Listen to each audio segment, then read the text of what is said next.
Welcome back to another coding challenge. Thought I'd do something simple today, not the hypercube, the clock. I'm just gonna make a basic clock and see how far I get with this. I did try the Fourier and I didn't get very far with that. I did get a little bit further than last time. This is coding challenge 125.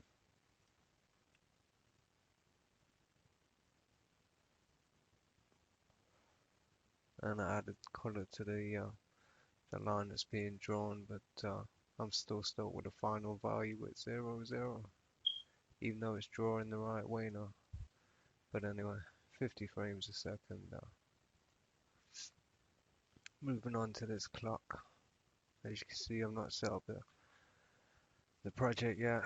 I'm just going to drag everything from Sandbox, so 2 minutes on this.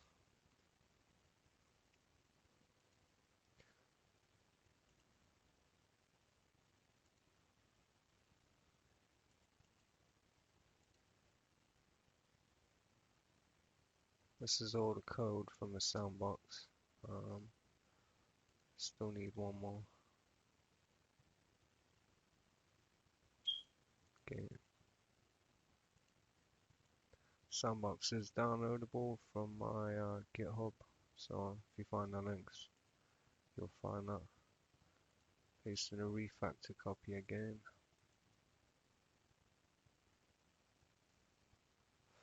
This is just what I would do with the sandbox. I'd keep the sandbox as it is and make a new project depending on your challenge. There's no challenges in the sandbox, just setup. Alright, what else do I need here? Res and vector maths and the code from the sandbox.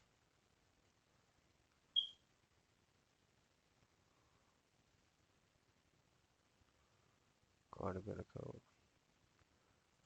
But anyway, so we're in the CC clock.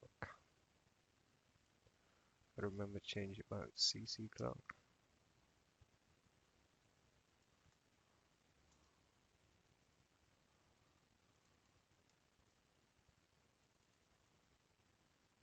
And I'll just run through this.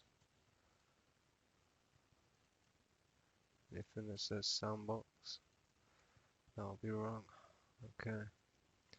So there's my code file set up. A few of them got errors because they're looking at different imports from a different package, so we'll figure those in a minute. If I look here, yeah, main menu and key import textures always got problems. This one is looking for what is it looking for? Clock instead of sandbox. If I spell it right, that'll work. But all the rest have got the same issue when looking for game.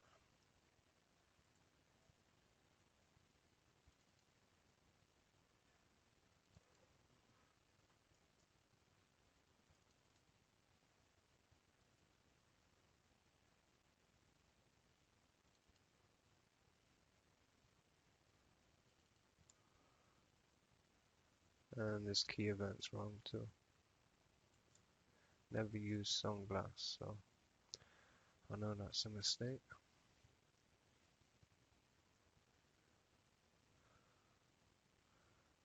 When it'll let me import.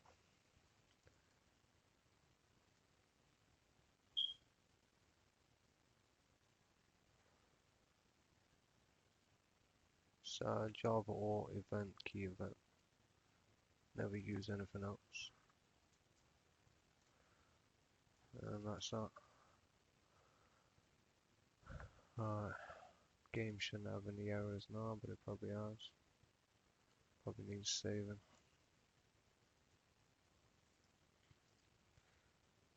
Alright, now it's CC clock.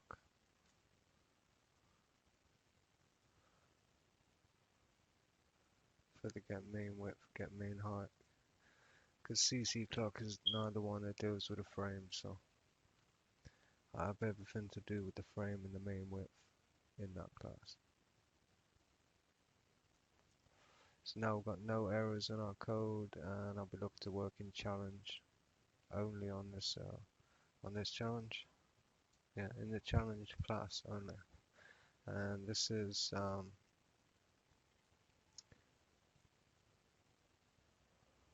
it's no longer code in challenge sandbox 1. It is actually 74, I believe. The clock. I'll just check that. Yep. It's code in challenge 74, so we're just going to do a clock. It is version 0. But we still need two more things.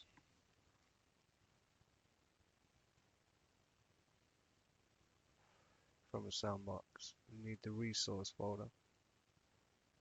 And we need the library.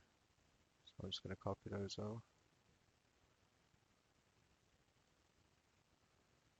And sandbox. Grabbing the resource and the vector maps. You could create a resource folder in NetBeans, but I won't advise it. Every time I do, I crash. So I will create an empty res folder in the projects I make, and then add it to the build path. But I find it easier if I just have a sandbox to copy from at the moment. As you can see, we've got no res or vector map join there. Let's paste that in. And there we go. All that's in the res folder is a couple of icons. Just so now the texture package is working and the frame can be built. And the vector maps is if we need any vectors or any vector maps to it. So that's that. But we're no longer working in sandbox now. I've got all the code I need from there.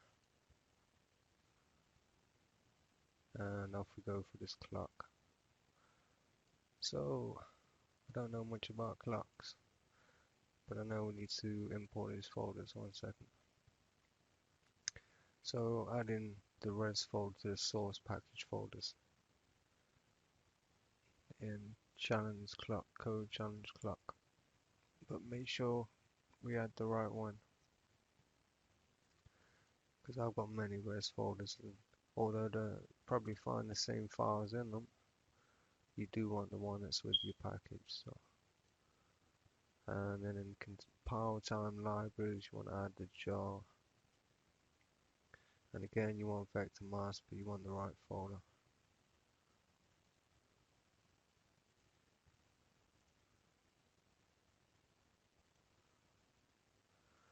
And that'll just clear up any textures that we need from the resources or any vector library resources we need.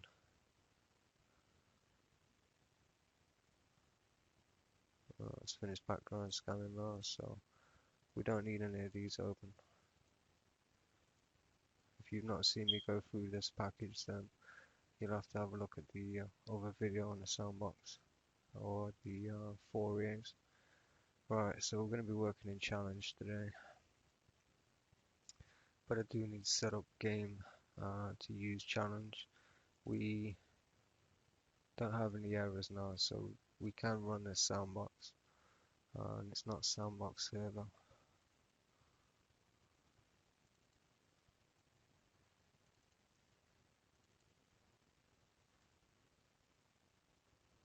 There's any more. These all say sandbox.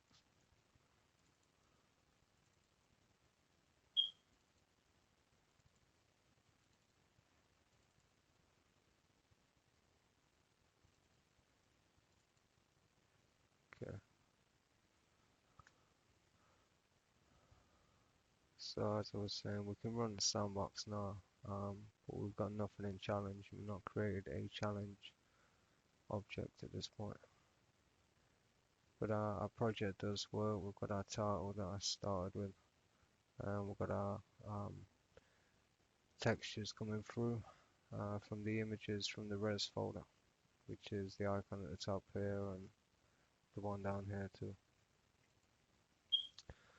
So anyway, let's get into this challenge. We need to get some variables for a clock in here, and I'm probably going to do more than one clock, to tell you the truth. Just need the challenge number. We're gonna set our width and height independently, and we don't need these. I did just add these in the sandbox to save me typing, but I seem to take them out more often.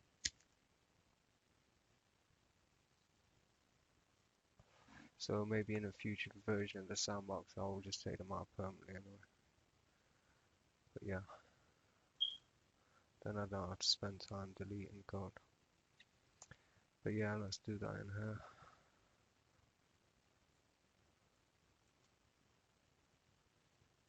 So we've got our clean constructor, which tells us the new challenge has been created and what number it's been created at. I've only got one in there at the moment. Like I say, we'll build a few clocks, but at the moment we're just setting up the one challenge, which is to build the clock. Don't think we'll be using any textures in this one. I want to draw some shapes.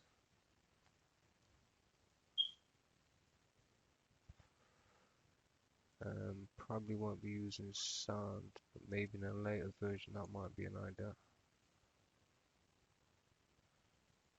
The only time is we need to be worried about is the ones on the clock. So, alright, so we probably won't need those either.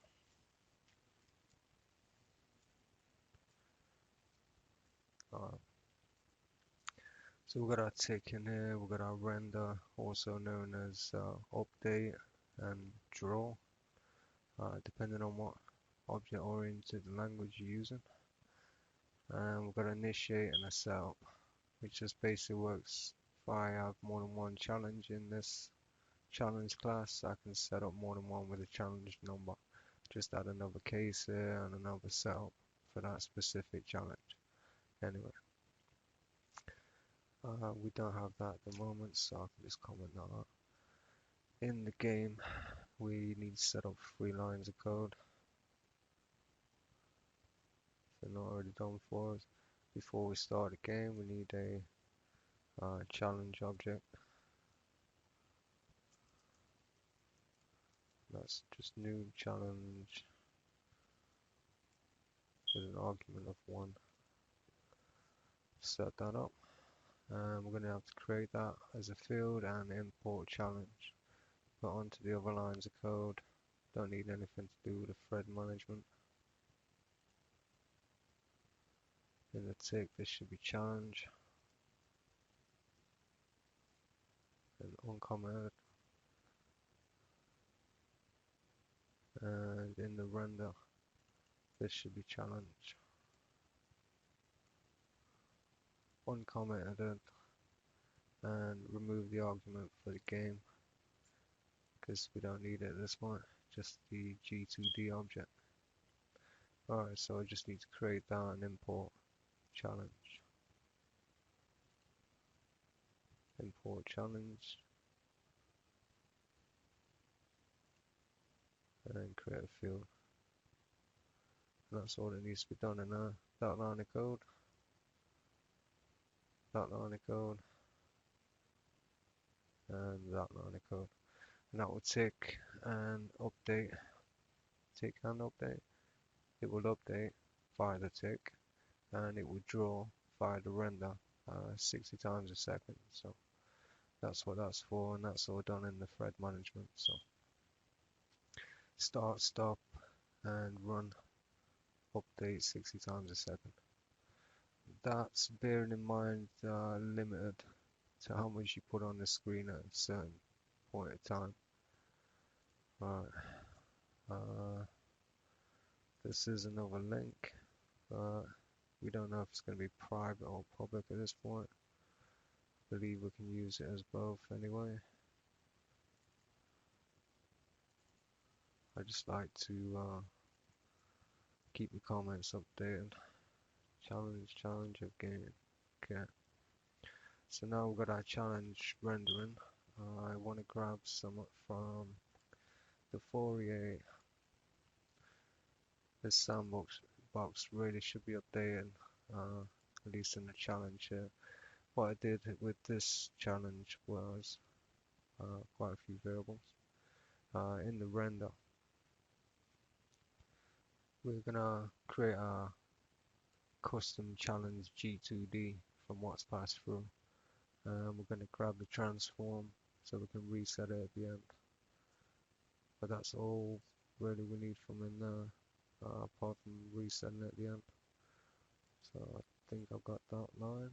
Yep, a theme transform from Alt Geom, importing that.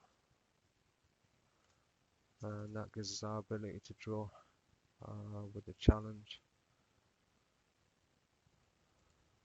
What else do we need from there? I created this set random color, which I think I'm going to use in here. Get random color. But we need to reset these transforms just in case we've rotated or something, or we've translated. But yeah, that would be the bounds of the render. Create a G2D object, get the transform, paint what we're doing with the G2D, and then reset the transform at the end. But in here also we've got this get random color. Basically it's just returning a random red, random blue, and a random green, and then I'm increasing it to the brighter version of whatever color comes out, and then setting it to whatever I want at the top there. So I'm just going to grab that, close that off, and then put that under the tip. But then I need the random, so I shouldn't really have closed that. Although it saved a bit of time since it's at the top now. I just need that, and then I'll need an import for Java util random. And instead of this challenge time here, which I'm not using now, I'm just going to replace that with the random. And I'll stop that arrow down below there on this random color. So it's getting a value between 0 and 255 for each, the red, the blue, and the green. Probably all going to be different, but it will come up with a color at the end of it. And then I'm just increasing the brightness on that color before passing through as the result. I could have been a bit more messy in there, didn't create variables and just put random next in 3 times in there for the brighter, but and have it as one line of code, but I think that actually looks neater. Just preference, you know. So how do we test this now? Good way to test it would be again in this old challenge. I'm just copying post. I did some messing about with the set the background. Copy. So I'm just going to add that in now. It's also one of the lines of the code from the challenge background 0. Set the background color to black, but we've already got a black background in the game from this blank image here, which is just full of black pixels. There's no image in it really loaded at the moment, so we start messing about with the pixels. But yeah, so to test if our challenge is working, I'm going to uncomment this. But then I need to change this color from black to something else. I need to change this to CC clock as well to get the main width and height.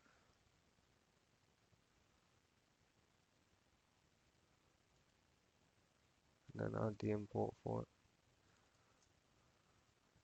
and make that the same.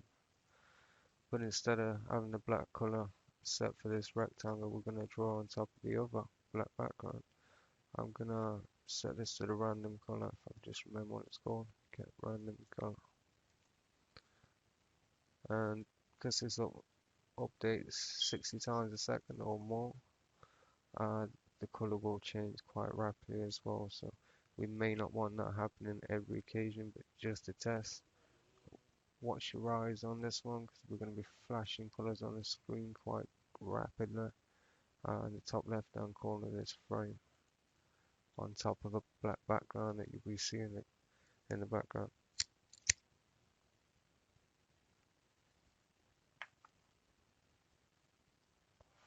And now we know quite a few things about this system. Excuse the flashing colors there. But for one, we've got our canvas render working. We wouldn't have this rectangle drawn at all if the render wasn't working.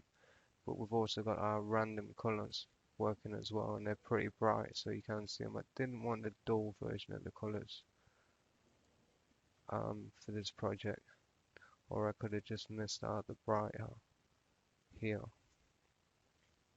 But you'll notice the random will then it sort of sticks to lower values for some reason, and that's why I had to, add the brighter there. But if I try it without,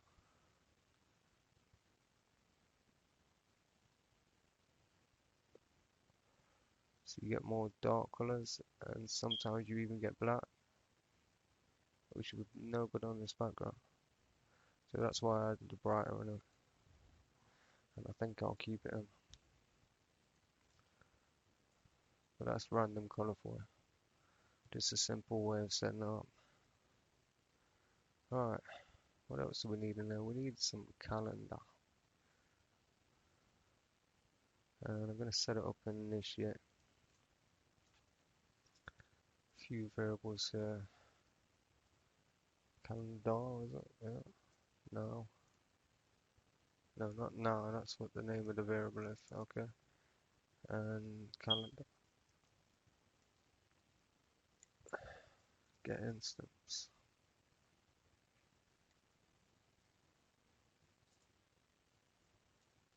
Oh.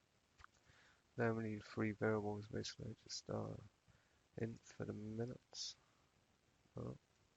Int for the hours. Int for the minutes. And int for the seconds. And I need to turn the light on, so excuse me.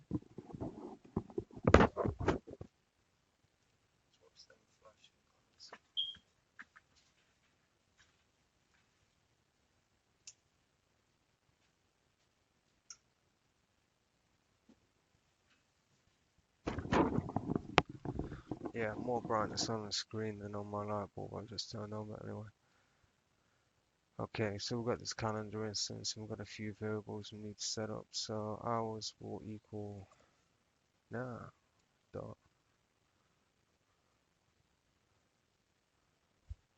How do we do it? Now get. Yeah, it's now get. It's not challenge number, it's column dot.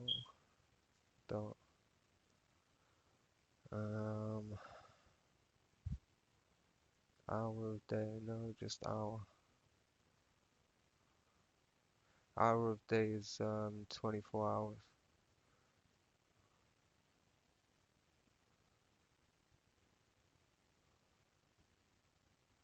Zero to 11, this is.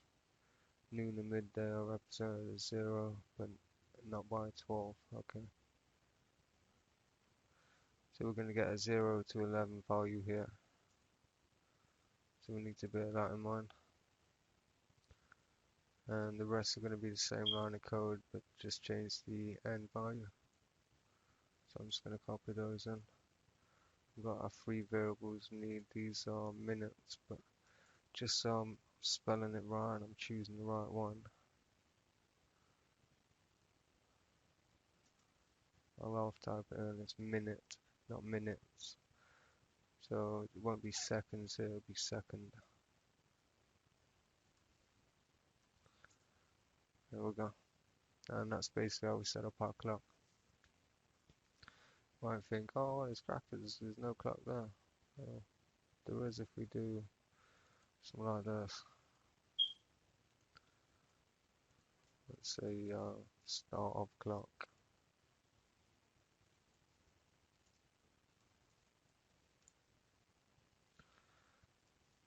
Yeah, because that'll make all the difference if I type start a clock there. But we're looking at drawing text. What is it? Draw string. And then it's going to be an int. So what string are we drawing?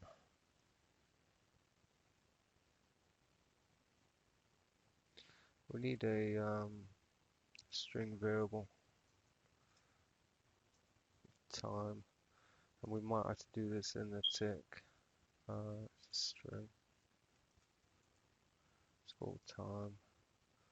That's going to equal the hours, minutes, seconds, but it's going to be hours plus 2 dots plus the minutes plus another 2 dots plus the seconds.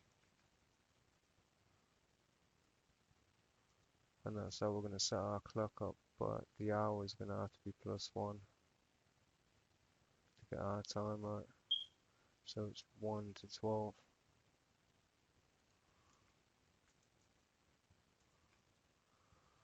Alright, and we should have checked the minutes and the seconds, see what they come out as, but I'm assuming they're not 6 then. But anyway, we should now get a 1 to 12 value on the hour, which I think is better. There's no 0 on the clock, is it? So if you think about it, and then we want to draw this time right here.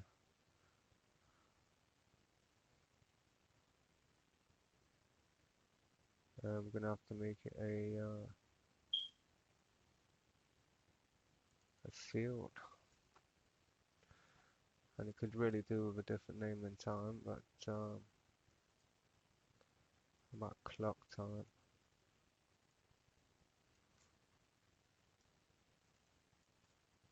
Clock time string. Well, we know it's a string because we're going to declare it as that, but clock time. And then just plug that in there. But it needs an X and a Y value.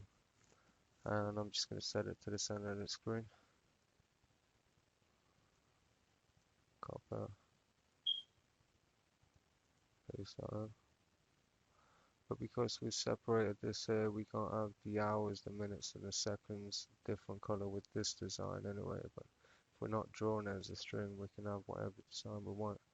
And we might not use clock time in the future. We might use a clock time hours, a clock time minutes, and a clock time seconds as a string. But we'll see how this works anyway. What I'm concerned about here is I'm setting this up in the initiate. To grab the hours, the minutes, and seconds, and then store them as a string.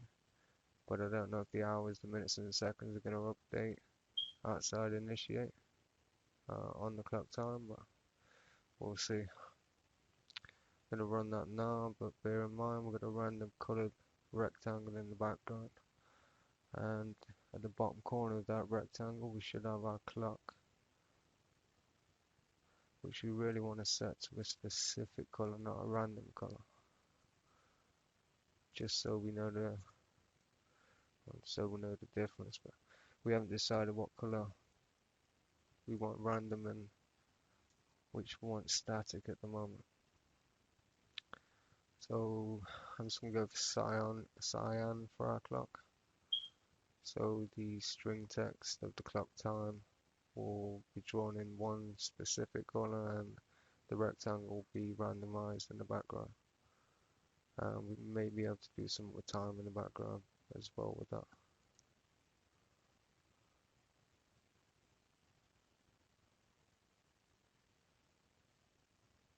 Okay, so what's wrong here? Our time is being rendered on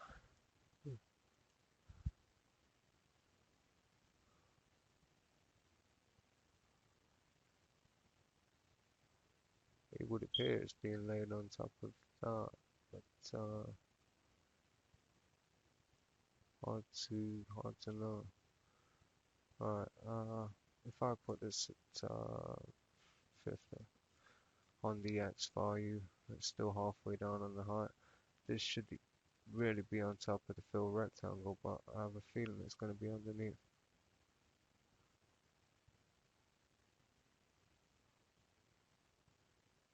It is on top. Okay, that's correct. I just want to see the last number on it because of the flashing. because it does go through cyan on the random color. Okay, so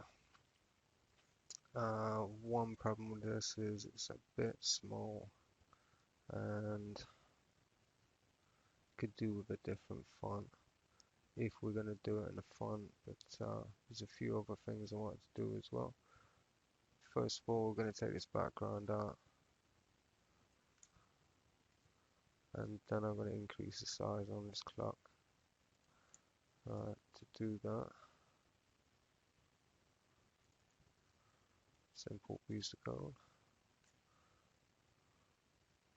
set font,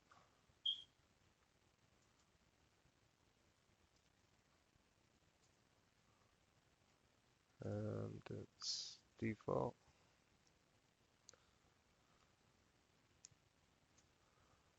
and font, you want it bold and normal, see, bold, and then it's font size, I believe, or is it just the size? I'll put 16 in there.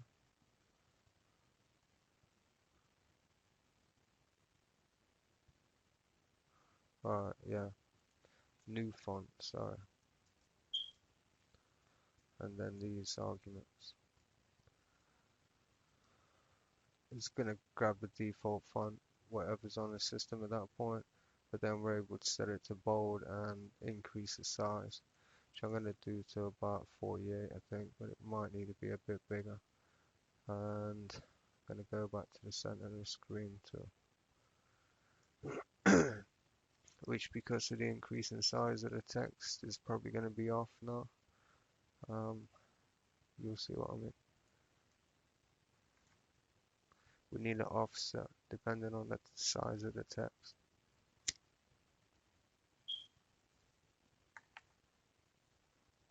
So it does line up with the center of the screen here, but what we need to do is take the length of this and probably times it by the size. The length of this string times the size as the offset. That way if we change the size, the offset will change. What did I say? The length of the string.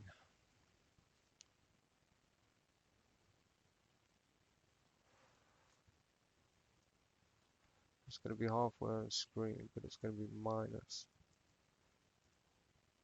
clock time length, is it? Yeah.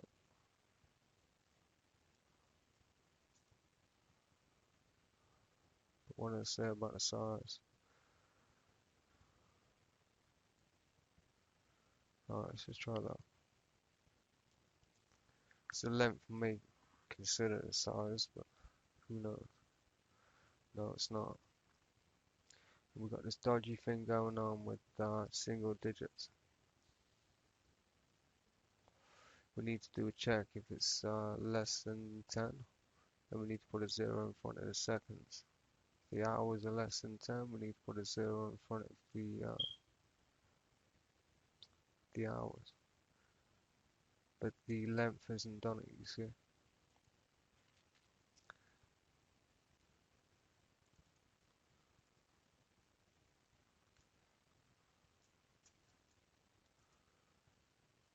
Plus the font size, is that going to work?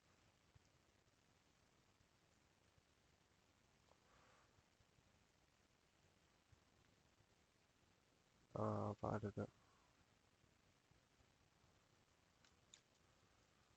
to the length.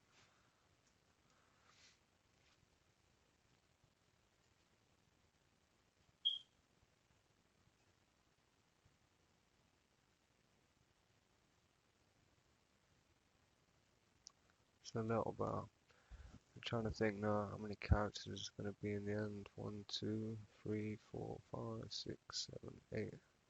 So 8 characters is going to be 4 characters long.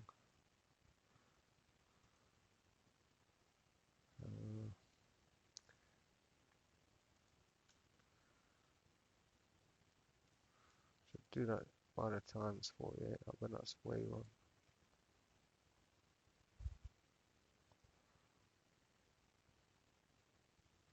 Yeah. about half of that, 24.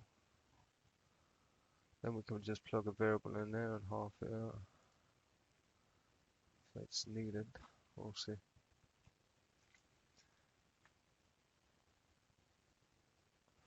Yeah, it's starting to get annoying now. That's pretty bad. Try half again.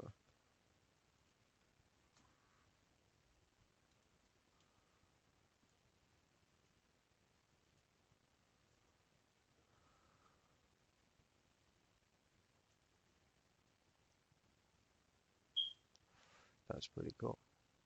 That looks to me, but my eyes have been funny all my life. So another 0 on the end of the arrow, I think, but and 0 on the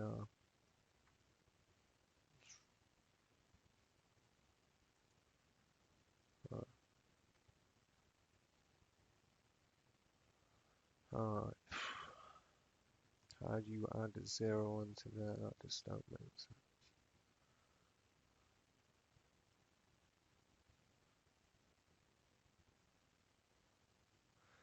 So we need to check anyway.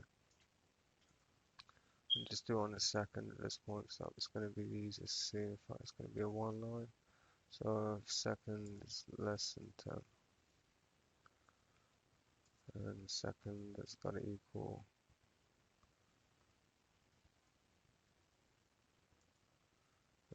how do we do this? Can we do it as that, then plus that?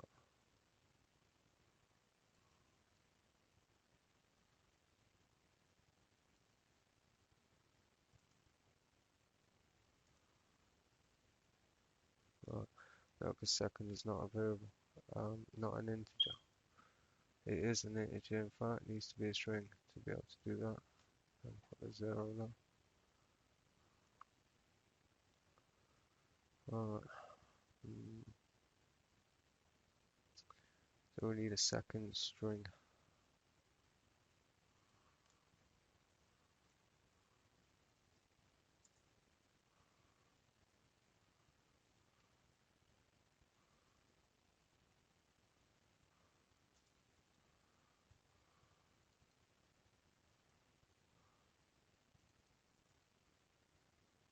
Okay. And we're gonna make a statement out of this now.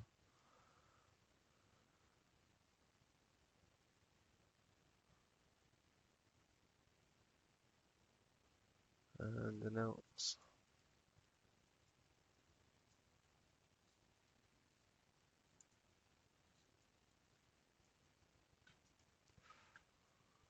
So seconds is less than 10, we want to put that 0 in front and set the clock time using this variable.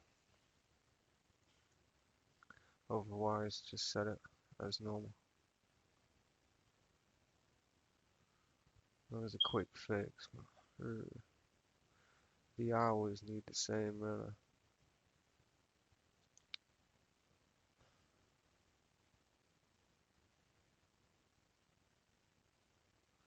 So we probably need another 2 ifs in there to do the hours with.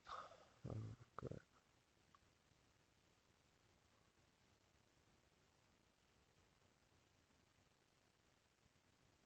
Oh, we'll try it with a second anyway.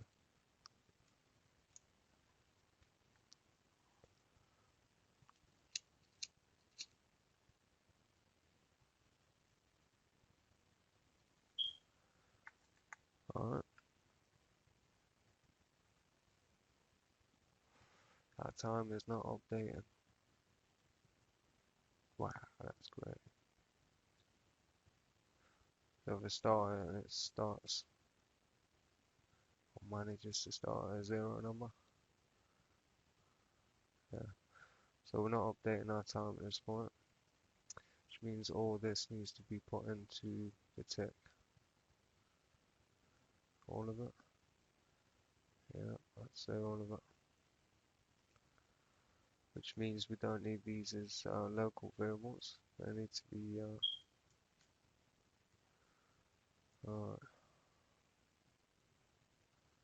Do I need to set them up initially? I think I do.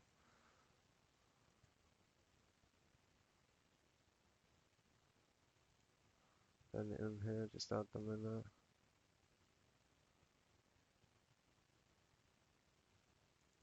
And that now needs to be created.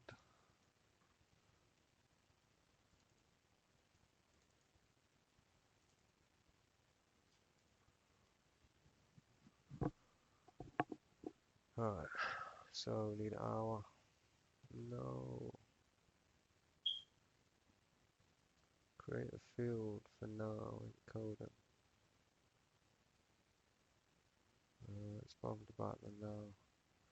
Second now. It's going to be the same there.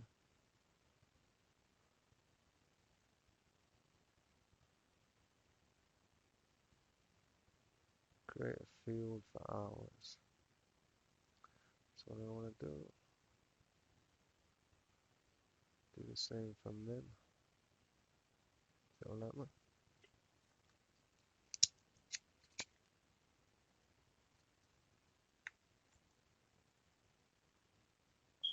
Create a field for min. And do the integer first for the second field. Field for second or sec. And then one for the second. Hopefully that'll be a string. Let's put this as something else. Alright, and then we now need to sort the now out. So these aren't local anymore.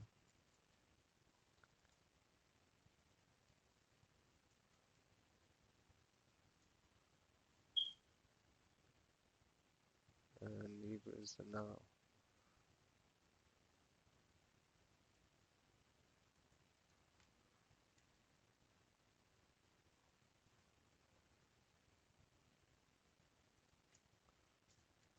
Knew I put them as strings. Alright, so clock time is a string, seconds a string, but these are ints.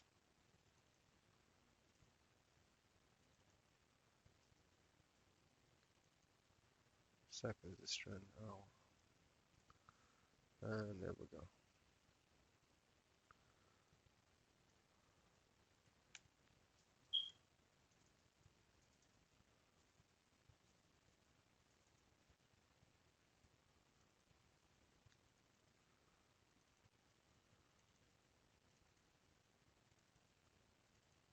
If you're the only one working on the project, you might not have to clean comments like this. But I like to do it anyway, it's easy to follow the code, he says. Alright, so what's our second here? That's where I declared it. I've already declared it at the top as a string now. Save. No errors and initiate. Got one error there, so save. Right, so now we should have an updating clock, and it should have this 0 check in it for the seconds anyway. And we're not updating our clock. Wow, why is that? Because we need the now in there as well. Get the calendar instance every time. See, the logic here is it's getting the instance of the calendar when it first starts up. And it's updating these minutes and seconds every frame. But these minutes and seconds aren't updating because the calendar's not being accessed again. Which it needs to do to get these variables again, or it's going to come up with the same variables.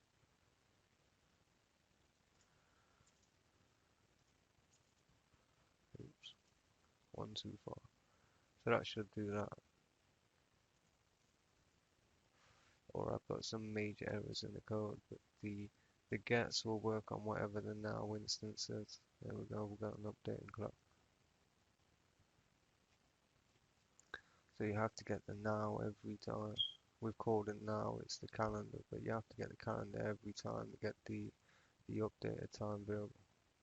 I'm just going to wait for that to go through the first 9 digits at 51, just to check the 0 out.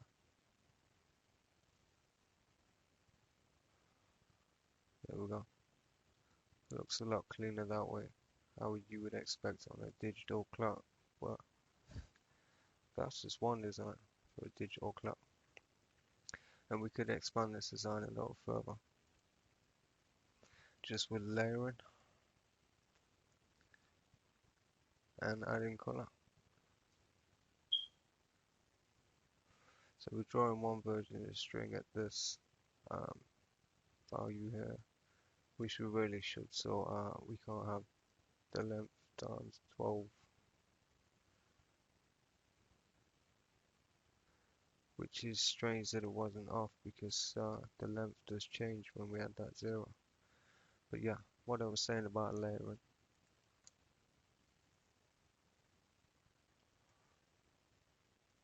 We need another copy of this on top of that one. I might say, well, why is it put on top? You won't be able to see it. So we'll need an offset. And we're going to have a raised bevel look on this clock, but we need to add another color in for the second version and change this first color. So the first color is the top color. Sorry, the second color is the top color. The bottom color is the shadow or the stroke, whatever you want to call it. So I'm just going to go mad and call that red at this point. I know that I don't go with cyan, but anyway. And we've got to think about this here. We have really got to add 2 to the X and add 2 to the Y. So that way it's 2 pixels off in both directions. And you should be able to see the bottom layer, which is red, underneath is cyan. And it'll look like a kind of beveled look. So here's our new designer clock, just using layering. It pops a little bit, doesn't it? But yeah, that's just 2 pixels. You can increase that, but you have to be careful you don't go too far over, because the gaps between the digits are only, so big. And the bevel look only really works with 1 or 2 pixels anyway. It works pretty well on the 5s and the 3s here, but on these dots here you can tell they're 2 separate images. So bear that in mind. There's no real way to fix that with the dots, I don't think, so they look as smooth as that. Unless you draw out a string for the hours, a string for those, and a string for that. But what else could we do here? You could change the font, really. Have something going on in the background as well, but let's change that red to a blue just so it's not hurting my eyes.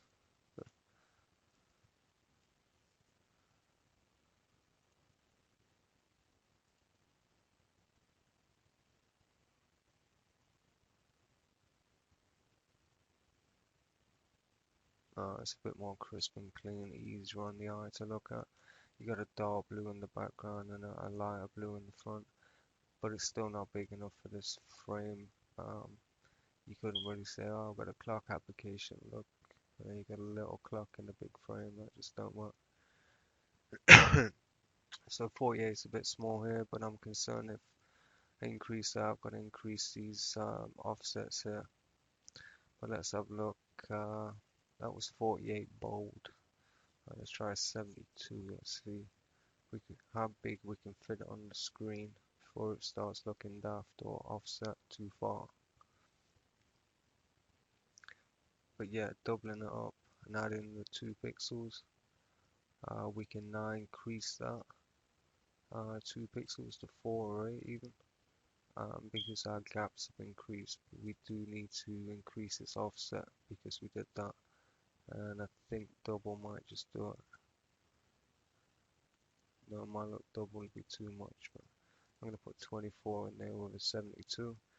The more we use these numbers, we'll see some matching numbers between the size of the font and the size of the offset, and maybe we can note those down. But 48, 12 was the original, and now 24 is too far.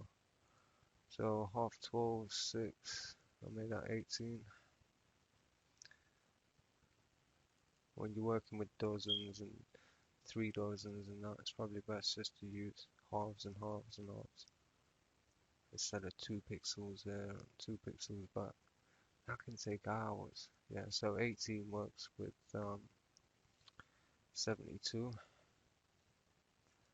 and 48 works with 12. I plug those into a calculator. You'll probably see what the offset should be.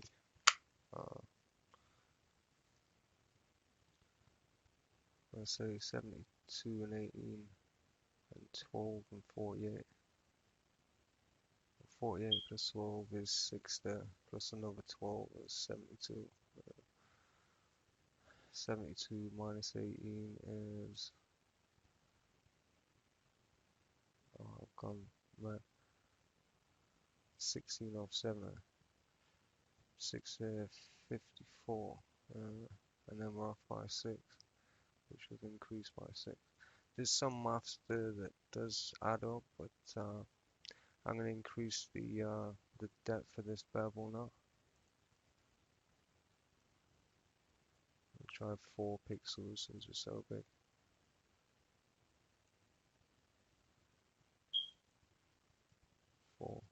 But just because we've done 2 versions of that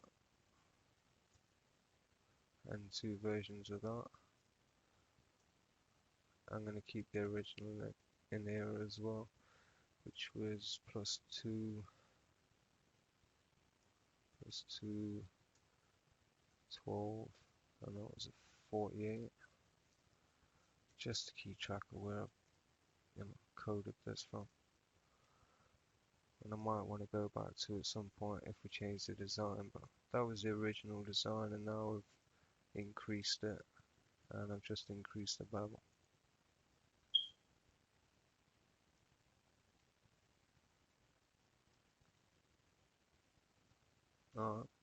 So maybe a little too much on the bevel, like I was saying. You can tell these are more so 2 images now, but still looks kind of smooth on the 9s and the 2s and the 3s and that. It's just the ones with the sharp edges. I think maybe 4 is too much. I'll give it a 3.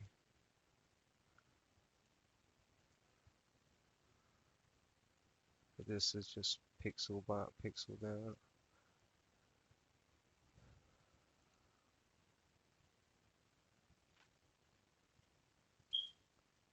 No, that looks a bit smooth with the 3. I think you have to use odd numbers with the background one, because the initial image is always going to be positive, even if it's on an odd X and Y. If that makes any sense. Right, so there's a second version of the clock, I guess. And again, we could go bigger with this frame. We could do a few more things with it as well. I don't know if there's a drawstring no fill. But anyway, let's get on to some shapes and start using these variables that we've now made global, hours, minutes and seconds, to do some drawing of their own. And probably throw this color in as well. But we'll leave that as it is in the center of the screen, because what I'm going to do is going to go around it anyway. So we need to draw some oval with some arcs. Yeah, I've got some code here for it, and I think we'll start with a white arc or white oval. See which one we can draw first. I'm just copying code from other challenges here, but basically I'm setting the color to white, then I'm drawing an oval at the -6x, -6y with a radius times 2 for the width and height. I don't know what the radius is going to be yet. Don't know if we need -6 there. Don't even know if it's going to be an oval. but let's get into this anyway. I want to have a look at what other things we could draw here. We can draw an arc. Public abstract void draw arc. Draws an outline of a circular or elliptic arc covering the specified angles. So, I forgot what the specified angles are. The results of the arc are. The resulting arc begins at the start angle and extends for arc angle degrees using the current color. Angle resides objects such as 0 is 3 o'clock. 0 is 3 o'clock. This is why we was getting this plus 90 degrees off the other day. Cause you'd expect 0 to be downwards, but 0 is 3 o'clock apparently. Okay. Positive value indicates counterclockwise rotation, while negative value indicates clockwise rotation. The center of the arc is the center of the rectangle whose origin is xy and whose size is specified by the width and height. The resultant arc covers area width plus 1 pixel wide by height plus 1 pixel tall.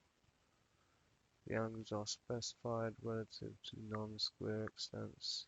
Define a rectangle such as 45 degrees, blah blah blah.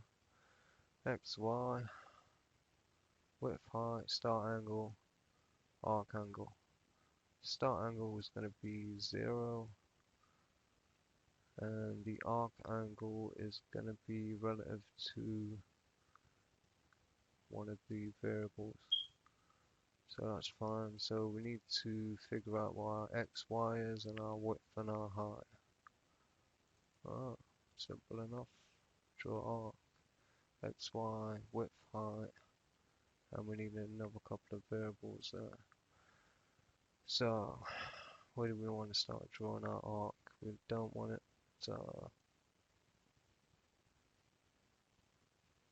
don't know if we can draw it in the center of the screen or if that's going to be off or what.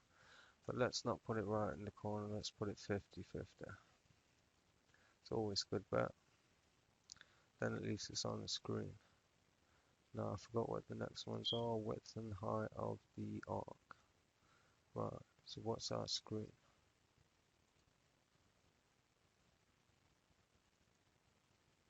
640 by 700. So we can have an arc potentially 600 and it should be alright. 20 each side. I'll move that down to 20 on the X. But let's make that 540 at this point. Just so it's all on the screen. And another 540. And then we need a start of our arc, which is 3 o'clock, 0. And then our end of our arc is going to be the minutes, the seconds, or the hours.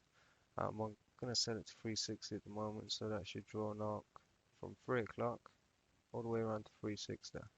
Yeah, blame Java for that 3 o'clock bit. I'd have thought that was 6 o'clock, but anyway. Wow, yeah, we've got an arc. And I don't mean an arc, I mean like we've got a full circle arc. So if I did that as 180, is that going to draw half an arc? If it does, we're on to the money. Because this is the variable we want to be messing about with. Wow.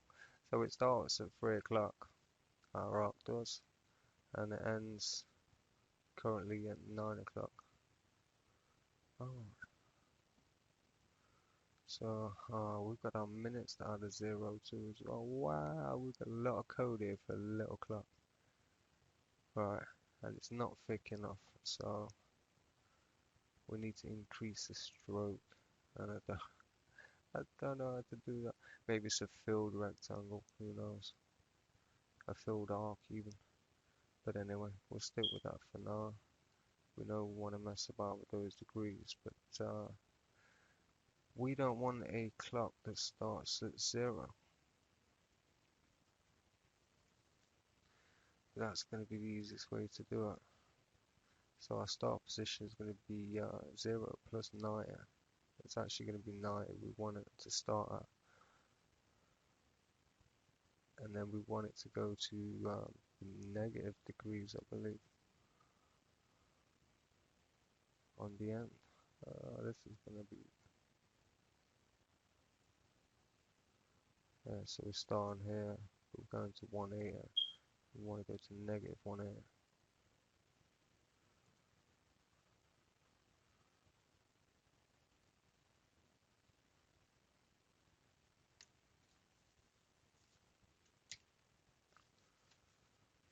Now my computer's going slow. Alright, so that would be, we set that to an hour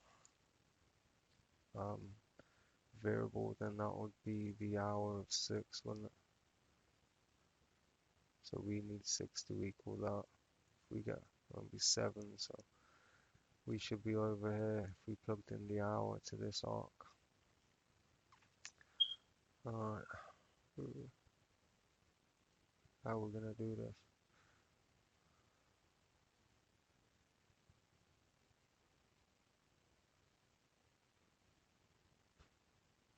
I'm gonna start from 0 star, then we can mess about with rotating afterwards. We could even rotate the canvas at this point, and then we wouldn't have to mess about, but that's gonna be 360. But it's 360 shared by a value, which I think we got out earlier. Minutes and our seconds are 0 to 60, and our hour is 1 to 11, or 0 to 12.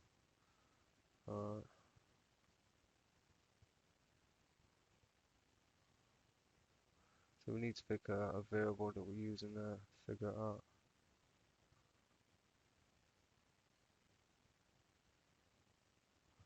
It's not going to be 360. Alright, 360 into 12.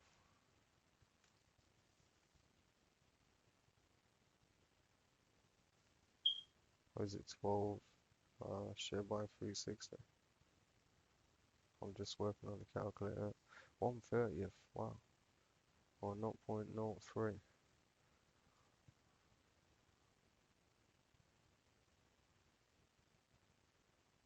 Alright, so I've done that right.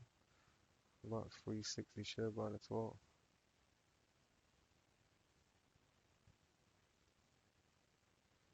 Yeah, 30 degrees. Alright, so we'll do this one as the hour then. Over 12. This is 12 hours. Then times whatever the hour is.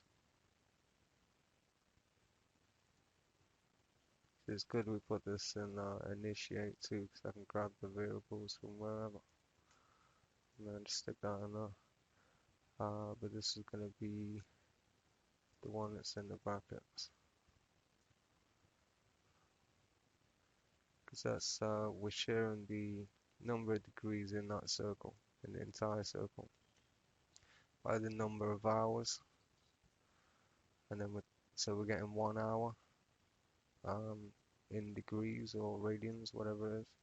And we need to times it by however many hours we got here. I don't need to know if we need to take away 1 hour there as well though. Because we're adding 1 hour here.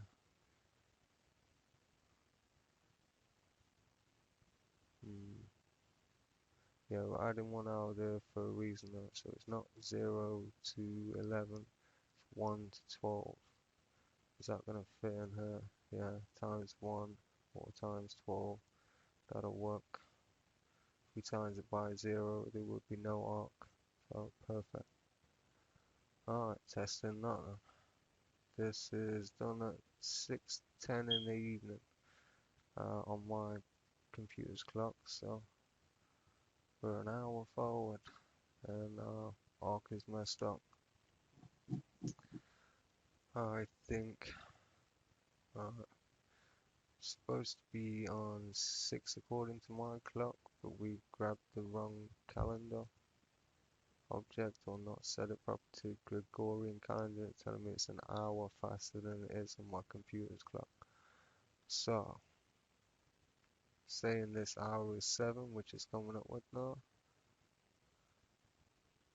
No, it's because I plus the 1. That's giving the dodgy variable out. That's not 0 to 11, that's not.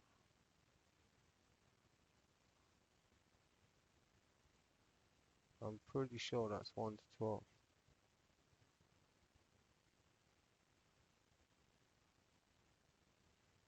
Eh? Wow. So we didn't need plus 1 on there and it's still wrong. We got some maths there we need sorting out.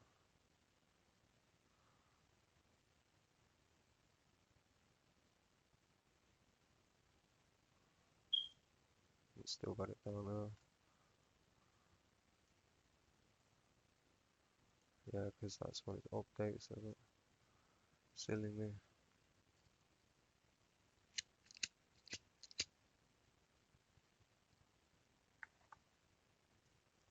And now we have the correct time. We're off 180, no, 90 degrees in the positive. So, how do we do this now? Do we plus 90 to both values? There's an option on it.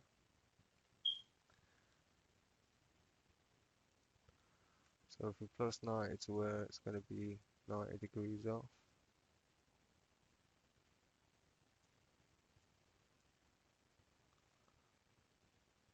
And if we add 90 to the start, should be the right length arc in the right place. But don't quote me on that. Could be minus 90, yeah, who knows? Could be minus 90, yeah. Wow. I think it is minus 90. So,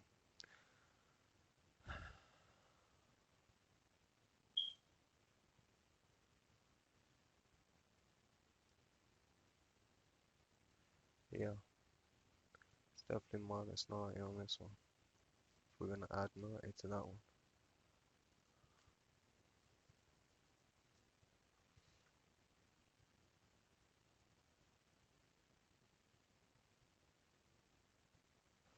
No, that was wrong. So this should be minus 90. And that should be plus 90. How bizarre.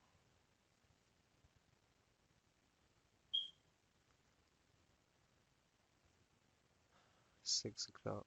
One of them is wrong. One of them should be starting at 0 and it's not. And the other one's right. I think the plus 90 here is wrong. But if not, it's the minus 90 should be 0.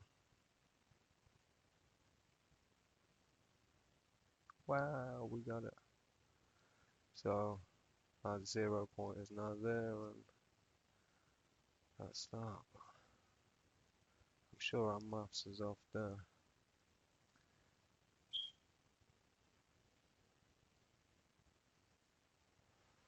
That's the starting point of the arc.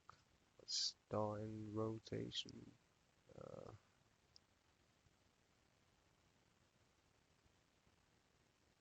That's where it starts drawing the arc, minus 90. But then it takes it to 6 o'clock with that. But we've taken away 90 degrees, so how does that work? Surely we should be adding 90 to the 360 there. Wow. Yeah, bizarre. So anyway, there's our hours. I know you can't see them animated and moving, but we'll move on to the others as well, and we'll try and make these lines a bit thicker. Excuse the ambulance going by.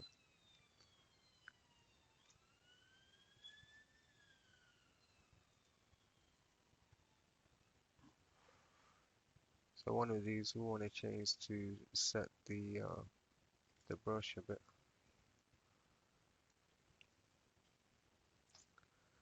scale, set background, set color, set font, set paint mode, set stroke.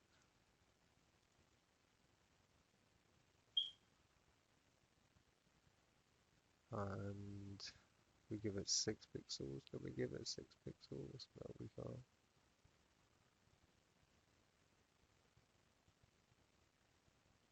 Alright, so do we need to put new stroke in? Or is it just stroke?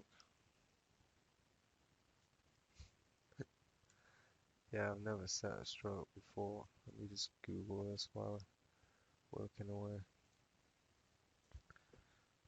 Job set stroke. Yeah, we've got to increase the thickness of it. Basic stroke, filling graphics.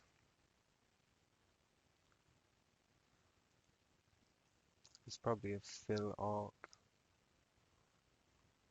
We try that.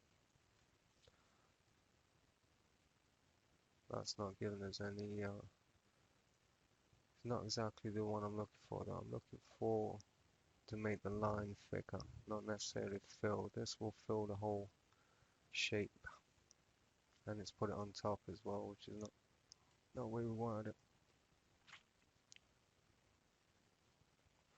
I don't mind that shape being like that, but it should really be underneath the cyan original clock.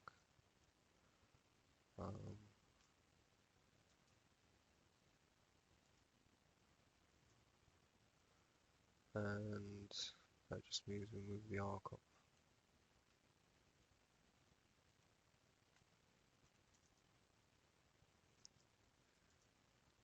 Yeah, set stroke.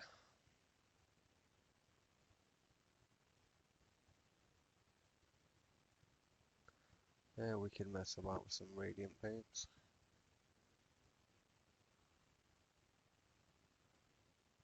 Line styles, join bevel, catbot.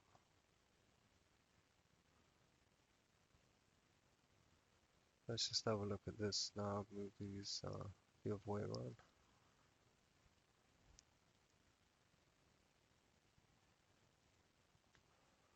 Alright. Looking back. Let's do the minutes as well. In a different color. In a smaller size circle. Alright, hours. And we want a different color though.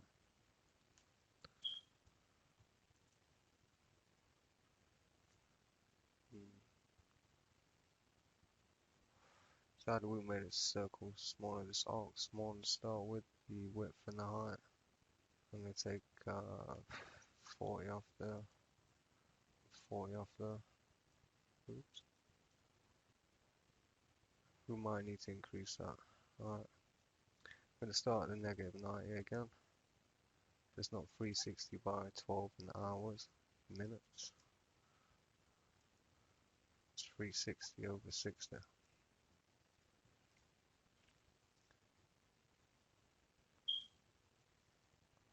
But it's still white, so you won't see it unless there's an outline on it, and I don't think there is.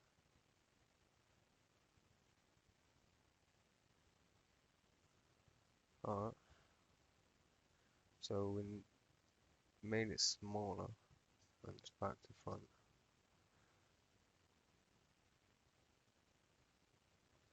19. Yeah, should be starting at that. We've got our -90 and +90 messed up, I think.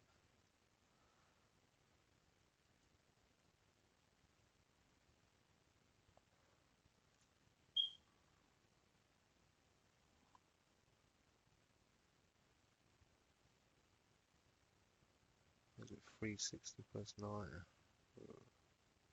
It's still going to be 360 anyway. But as I was saying, this don't need to be white. It does need to be on top with the hours. What else colours have we got built in? All dark colours. Magneto. Oh no, I think that's pink. So we've got white and pink for the minutes, white for the hours, pink for the minutes. But I think our arcs are upside down and they seem to be off.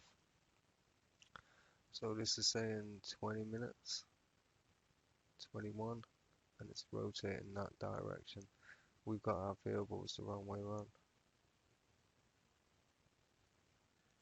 Our start arc should be this and our end should be that.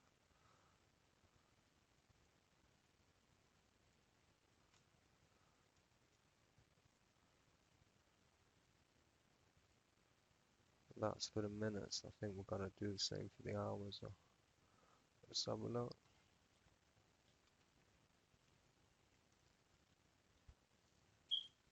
No, 0 on the other one.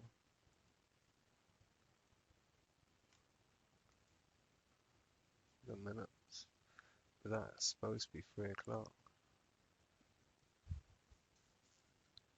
And it's 20 past 6 now, so I can't see it. Alright, so we got 0 now. It's supposed to be negative.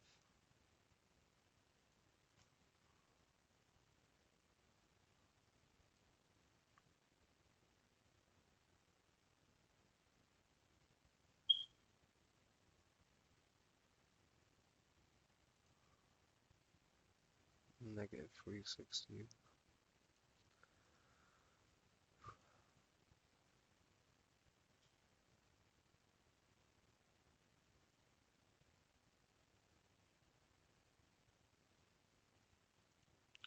Is that supposed to be 360?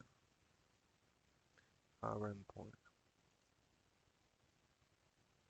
Of course it is. 360 would be the full circle. But our starting point, is that right? Our minutes are 22, so that's not 22. And our Y and E's dropping, our X and E's pulling. Great.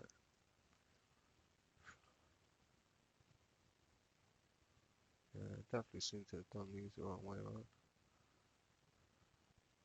So let's switch those all back to what they were. And try the negative, the positive now.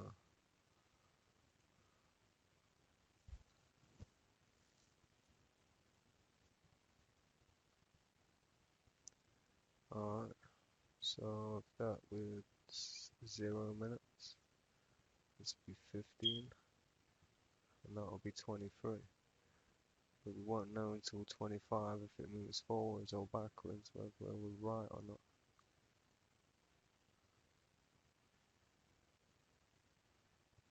I hate that ping, that's horrible. Hey, it works, it goes the right way.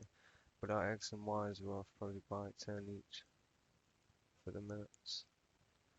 Can't have it the same X and Y.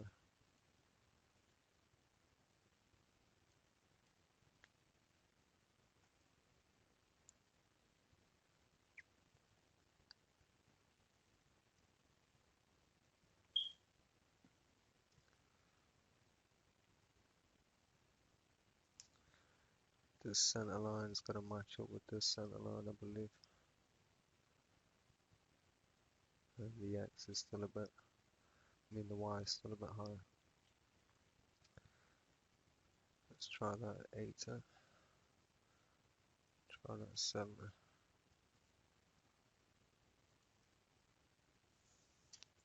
It's probably not going to be right because these are equal numbers here, both the same. So these really need to be the same too. And we're too far on the 80 on the X. But I think we're perfect on the Y, I'd say. Put that back. 70 and 70. So we decreased the arc size by 40, and we've had to move the X by half of that, and the Y. Now we're lining up perfectly here, and our numbers match up. If we didn't have this clock on the screen, or we weren't actually programming this would mean nothing in the background, but you might be able to guess it was a clock just by the way it moves. But yeah, Now we have to make sure our hours in the background are doing the right thing. And currently they're not, because that should be 90, and that should be minus 360, I believe.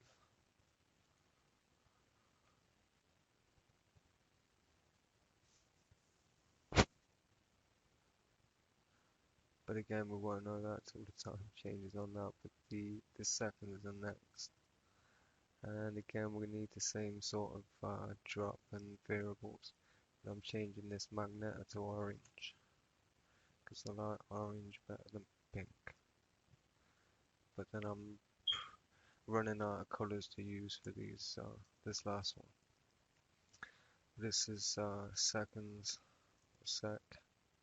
It's the same variables as the minutes, but we need to drop this size down by 40, which makes that 460.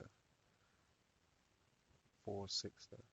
By doing that, we've increased our offset by 20 again, so that's going to be 90 and 90.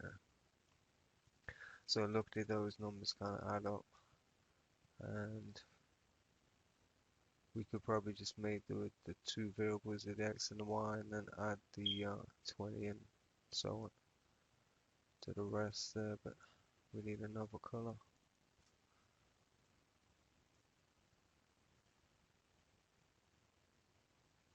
And there's not many to choose from. It's gonna have to be red, I think.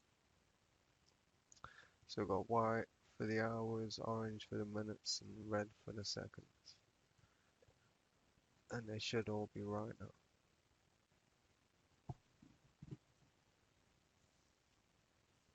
Wow. That wake up in the morning, well, that's pretty bright.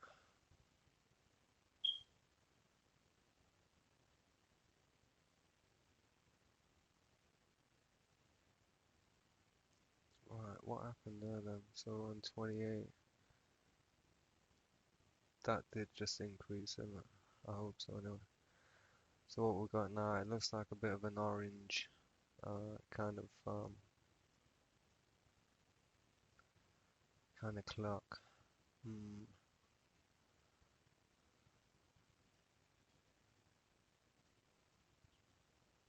See, on this background one, I'm tempted to put a picture in on top of the arc, but I've never done that before, so I won't know if I can do it or not.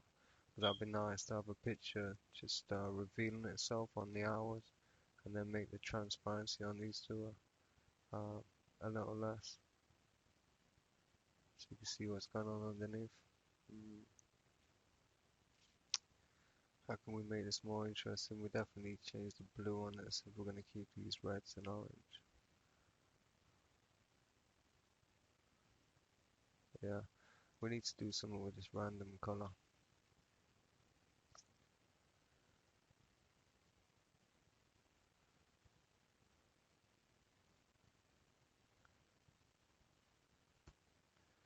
What can we do? So let's make a color variable. And let's call it the digi text for the digital clock text. It's going to be foreground, isn't it? Copy that. Oops. Copy that. Paste again for the background. We have two colors on this, and we kind of have to match them. But it's the background we want first, really.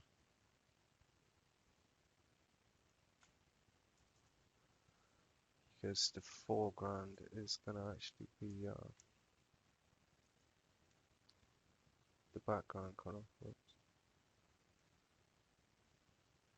Equal to the background color, but brighter.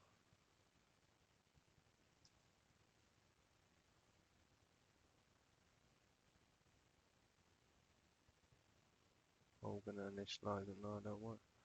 And where's our random color? which we plugged in start.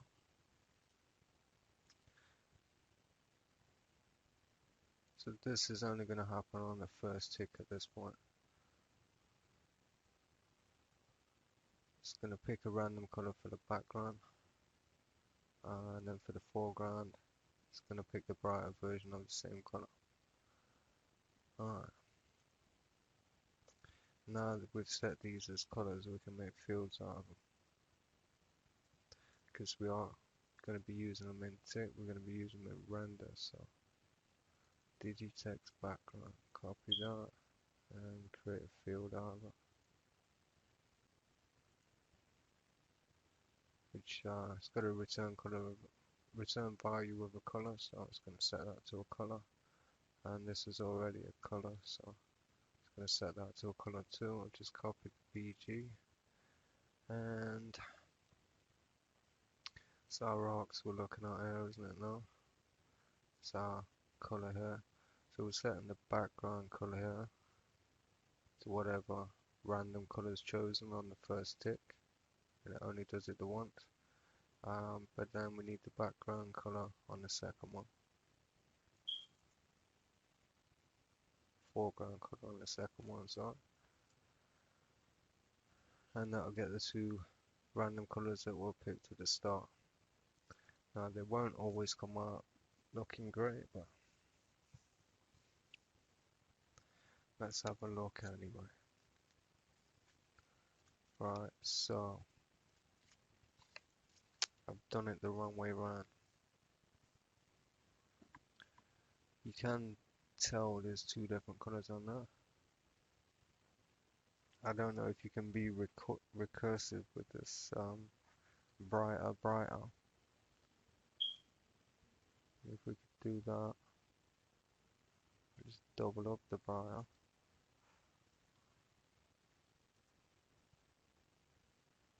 Don't seem to be giving me any errors, but what is the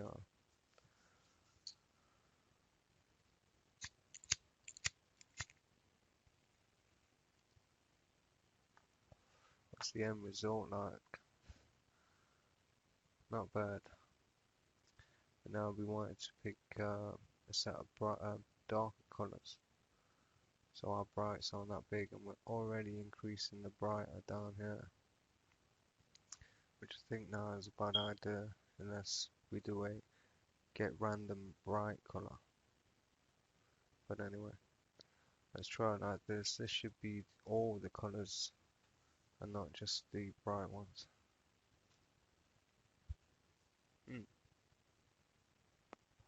I can see the effect we're getting now. It's pick the light green at the top first. No, let's pick the dark green at the bottom first, then we've increased the brightness of it. I don't know if we need two brights on it now, or just the one. We've got a greater selection of random colors to pick from for our background.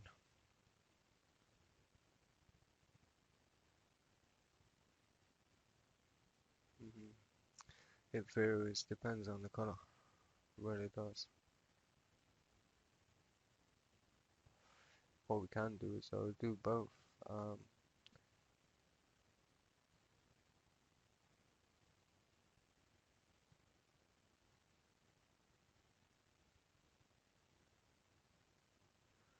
Alright, so how are we going to do this? We want to keep the same color in background. Wait for it sticks. And after we set the foreground to the brighter version of that, we want to do the opposite to this one. Make it darker.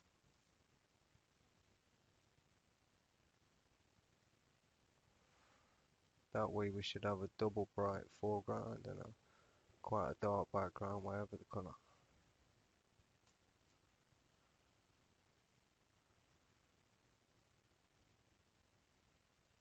Alright, that's a bit better. We need a switch now to change these colors at random. I mean, on demand.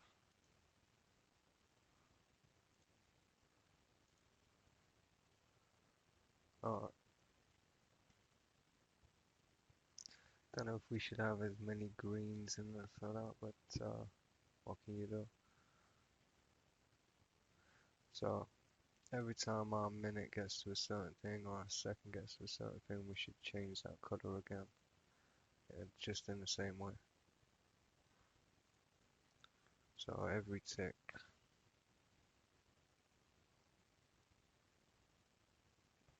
we've got a seconds is greater than 10.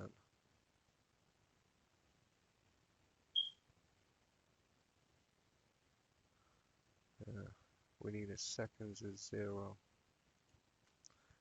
in here.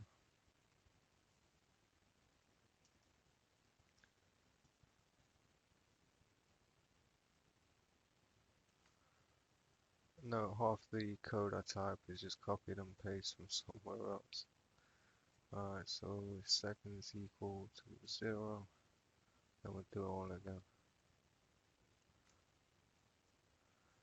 Seconds being the lowest value and the quickest one to test. Got that.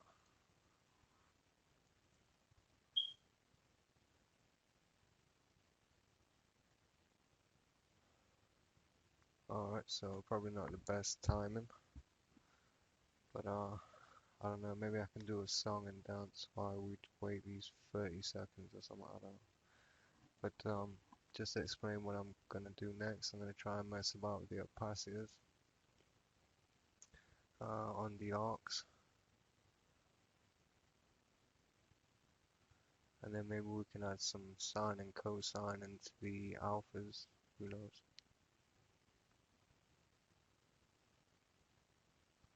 Wow, that's a great idea. Increase the alpha with the seconds. On the seconds.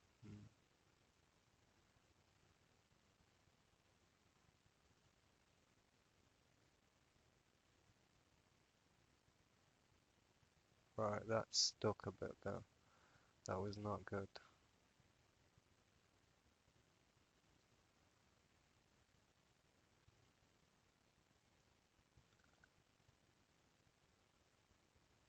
Not sure why it caught. Right, second equals 0. Last for a second. And we're updating 60 times a second, so that check is not going to work. Not in the way we intended anyway.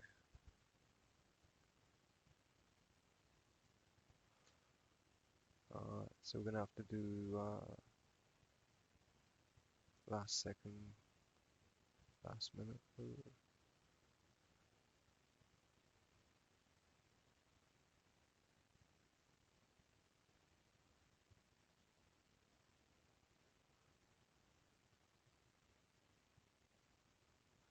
Right. Yeah, you could do seconds percentage 60 equals 0 and that would be the same thing, but again it lasts for a second. That is not good.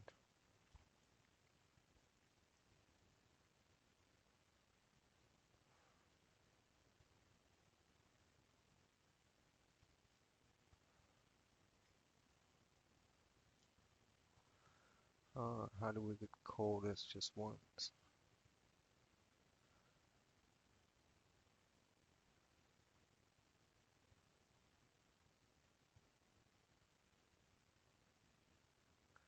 I think I should put this into a module.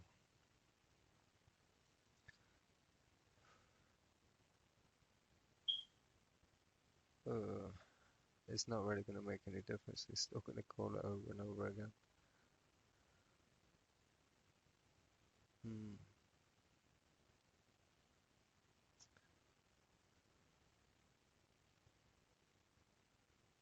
How bizarre, I had to figure that out. It works, but it's going to update 60 times before it chooses it. And even if we put seconds equals 1 or seconds equals 6 there or whatever, it's still going to be the same there. Alright, so we need to do something based on time here. We can't just change it every time, so this seconds ain't going to work. But what we can use is system dot current time milliseconds. Alright, so that gives our milliseconds time, and say ship by 4/5 there. Percentage 20. And that should happen every so often, but it's set random intervals. Well, the same intervals, but it's chosen at random depending on the time and this calculation. And we need to mess about with this calculation to get the right rhythm for it, I think.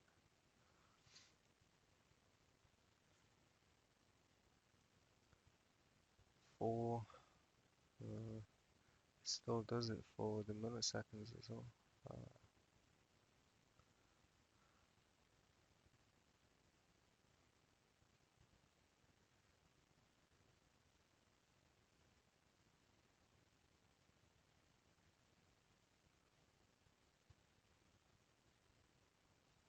So it is changing, but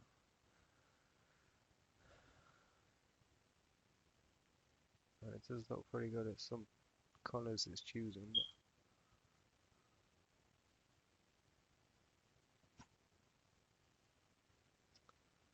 it's not helping that, isn't it? Can we get any other time?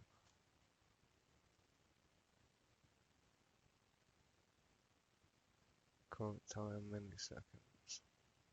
Nano time. What about that? It's probably gonna be even more frequent. Okay.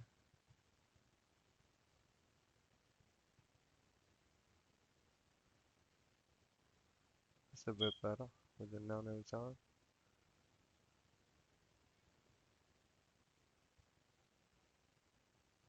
Yeah, I don't know if my calculations are any good, but at least it's not changing, every single frame at that point. Yeah, someone trying to undertake a truck behind the window there. I'm happy with the flashing colors there. They're not too intense, but it does show you that it's going through the colors.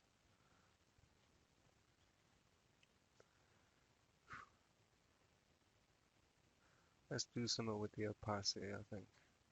Increase the opacity with the number of minutes. So how are we going to do that?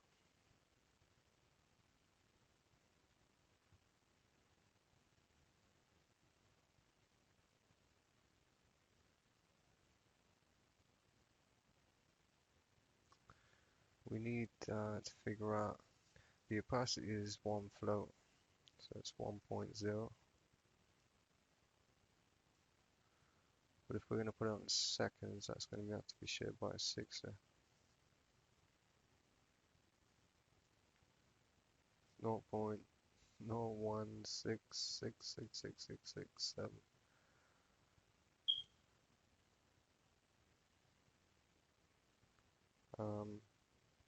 Every second increase. So we get a 0.017 increase on the alpha. We need to set up starward as well.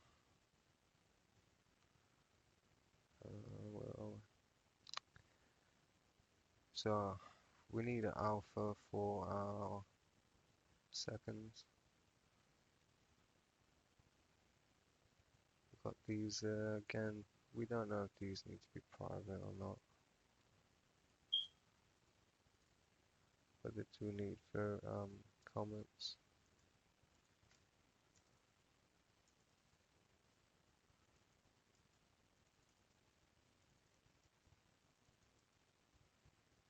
And we need a variable for this alpha, so I'm going to put another set.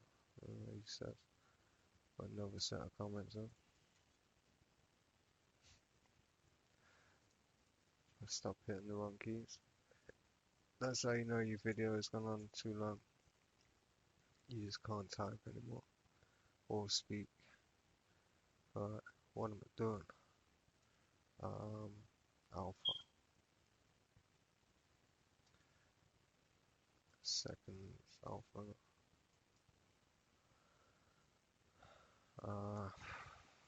Equals 0,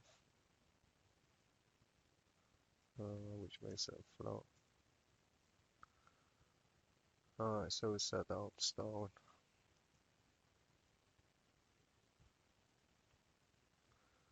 And we need to set the alpha on the right ones. So I'm gonna go code grabbing here. I've already got some alpha set up.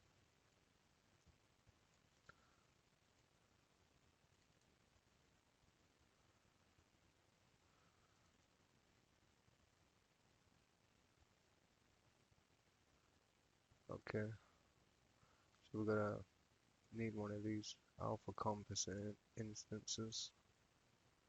And then we need to set it back afterwards.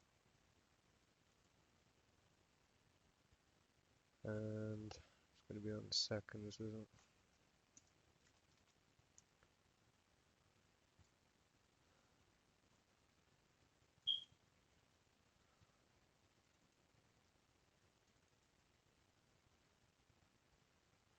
What did we call it? Second alpha.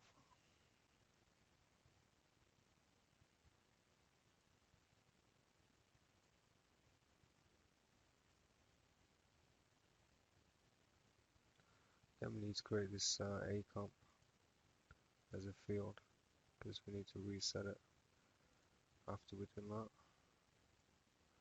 Couple lines of code for that.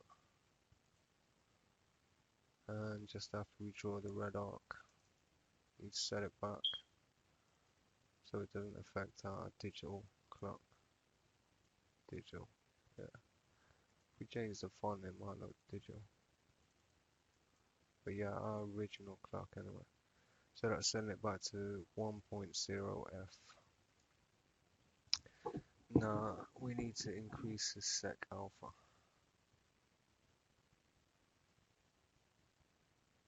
I forgot how we do it now. So it's going to be plus every time. It's going to be seconds. Over 6 now.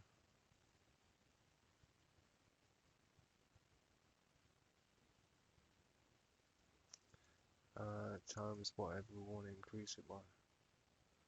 It's going to be 0.01f.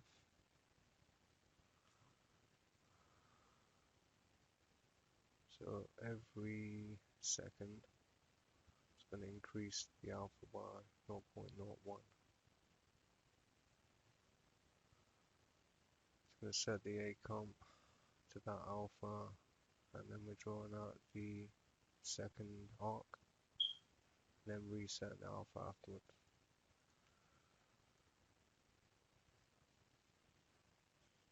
So the alpha should look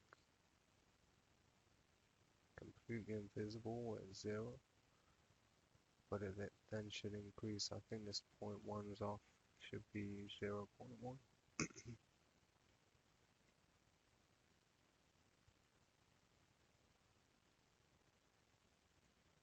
In fact, it's not.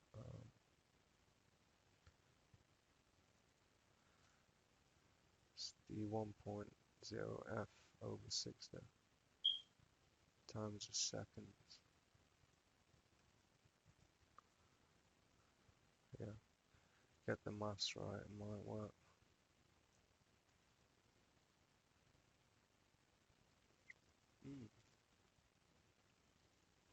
So that'll be 1 on the capacitor, now it's 0. But it's slowly coming back in. The greater the number of seconds, the greater the or the lower the capacitor.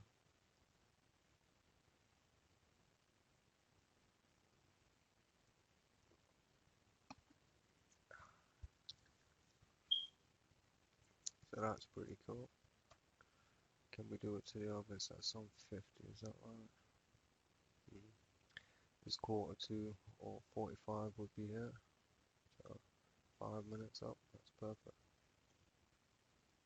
Can't believe I actually got it to line up.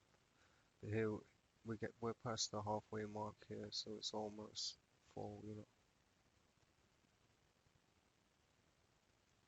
can still see the lines behind it at that point till it gets to the 4 minute, and then it just disappears and starts again.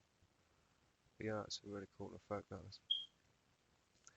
I don't know how we would do this on the minutes and the hours. Could we do it on the minutes and the hours? Who knows? But it's the same process. We just have to remember to reset the alpha. So this is going to be the section that draws the second arc.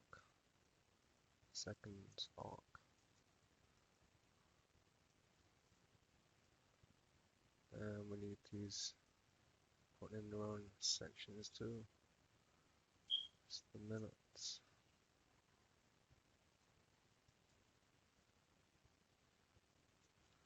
That'll be the hours.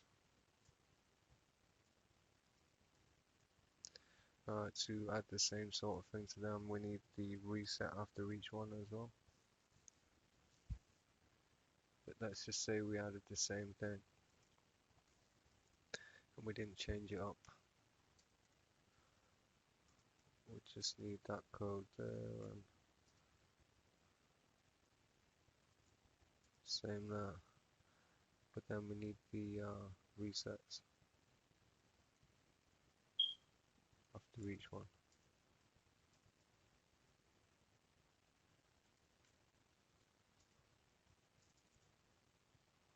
Alright, just to separate those out. Alright, done these ones.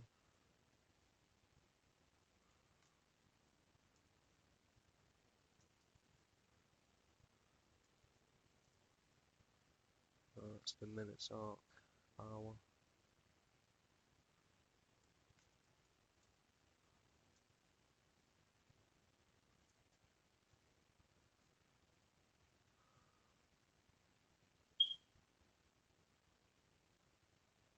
That's that. Now all three should have the, they've got the same values in 1 second.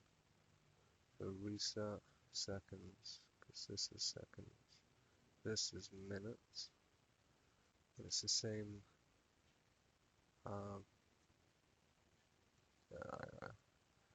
the same maths, same 60 seconds.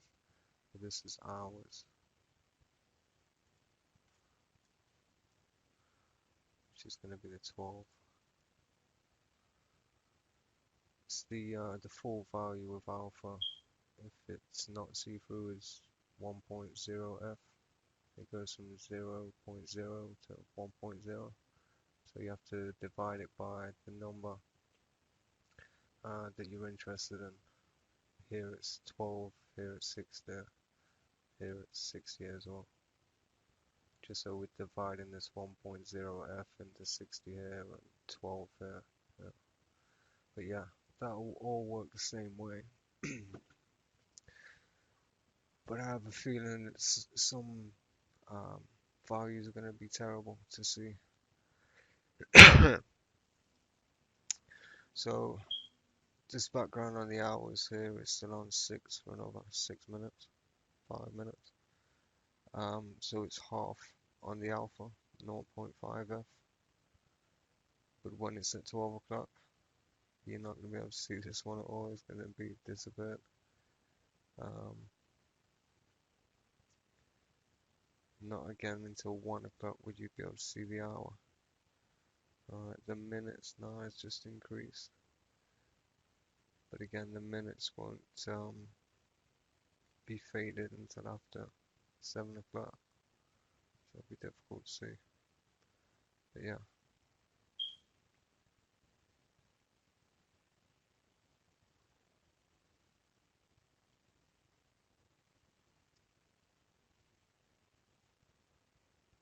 Do we do anything with a squash and stretch? Can we throw any more things in there? I think we do need a centerpiece. And probably could do with some hands as well.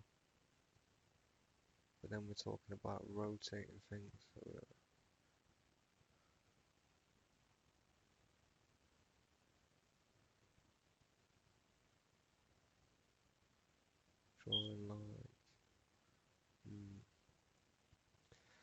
Yeah, I think I should leave it there at this point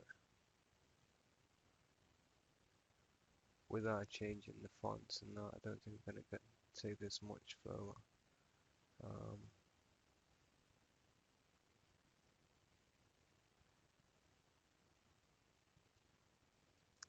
yeah, so there's the clock anyway.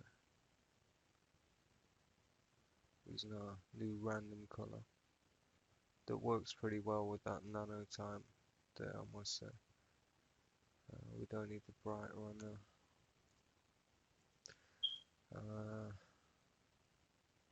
Random seconds there, but we're not doing it to the minutes, are we?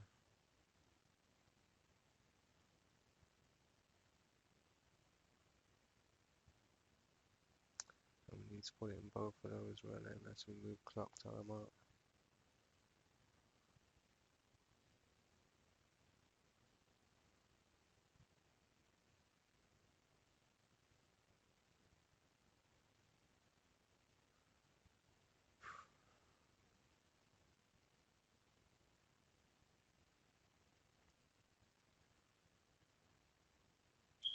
It doesn't matter if seconds are less than 10 or not, we still need to do the minutes, so we'd have to do the same check in both. Stress. So before we set the clock time now, it's going to be an if else as well. Great.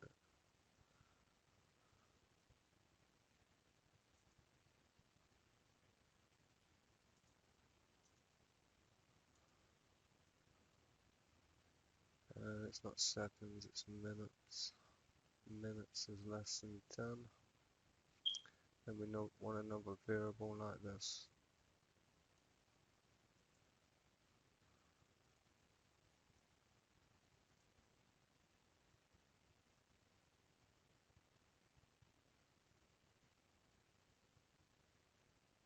But either way, this is using second here, but whether it needs the minute in or not is where we need to figure this out. So minutes is less than 10, then minute. Can we use minute? Don't know. That's minute.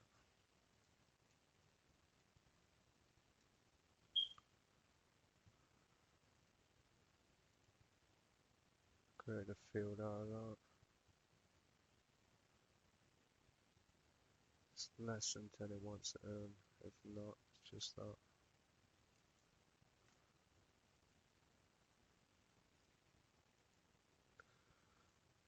Otherwise, we're using this minute.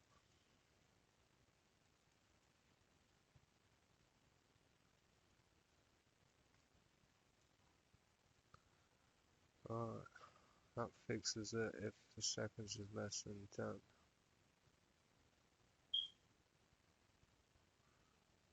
We just copy it over for the outs.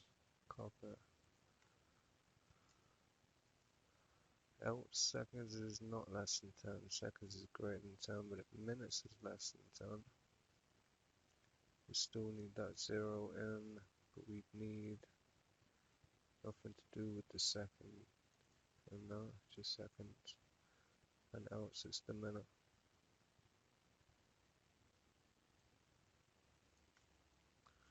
Alright. So yeah, kind of a double if else now. Nested if else's. But that's just to put zeros in front of the minutes and the seconds if they're less than 10. Like we have here. Which kind of centers it up a little better. Now we could put a 0 after the 7 there, but we're working on a 12-hour clock, aren't we? So that would normally be 7 without a 0 anyway. If it was using a 24-hour clock, we might have to consider that, but I think the 24-hour clock comes with a 0 7 built in. So what do we want now? 0 minutes. And we'll just see 1 minute coming in when this reaches there. Whether we'll be able to see greatly or not, I don't know. Alright, we're on 1 minute. So it's about there. As you can see, probably until it gets to 2 or 3 minutes, you won't be able to see that. And at least till 1 o'clock, maybe greater, you won't be able to see the hour. Mm.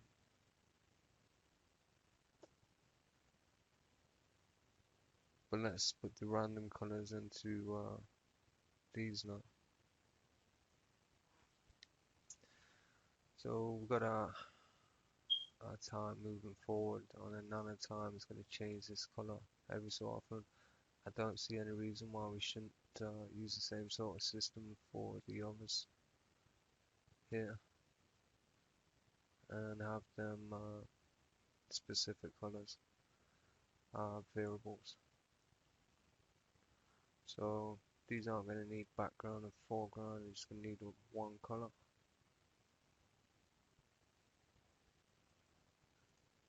And because there's 3 of them, we're going to base the other 2 colors on this first color that's picked.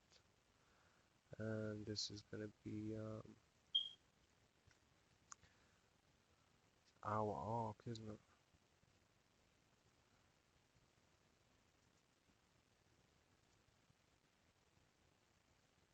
As color, yeah, our arc color. Create a field. And then we need a minute and a second arc to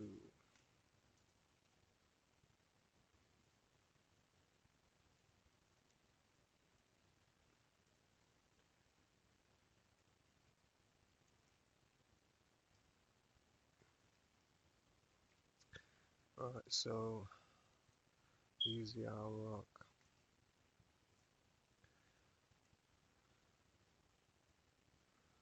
And we could probably use the same system now. So that one would be brighter.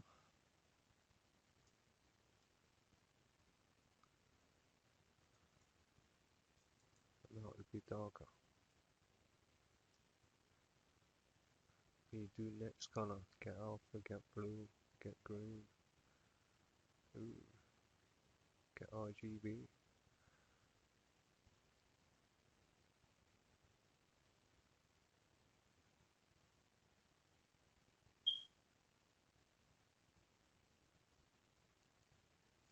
Just do dark for now. And now we need to create these colors too.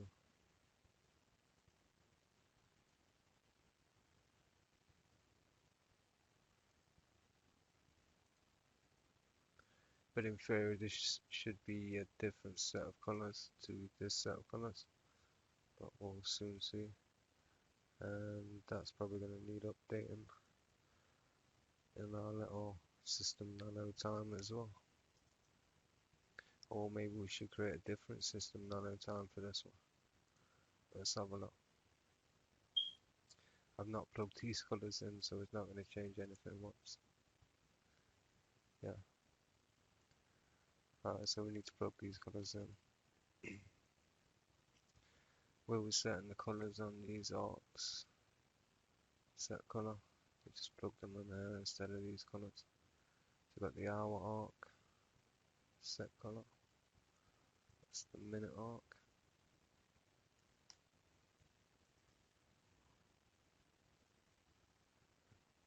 I'll respell that in a minute.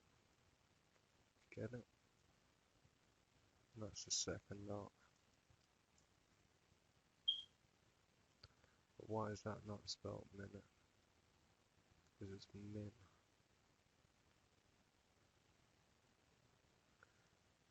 Yeah, bad programming on my part.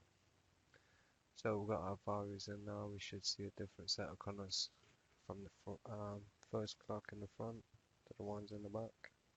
Wow.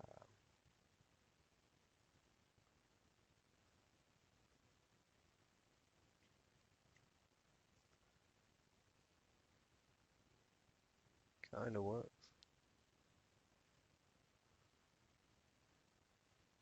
I think we need the one of these to be different colors, and they definitely need a different shift pattern to that. Alright,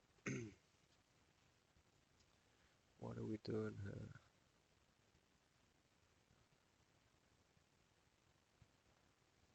Let's see, get random color on the minute as well. And then make the seconds darker, or maybe lighter. And do the same down here.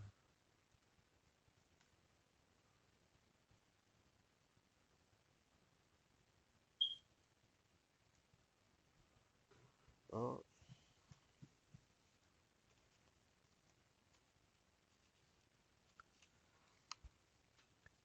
yeah, not bad, but we are getting the same random in every time, which is concerning.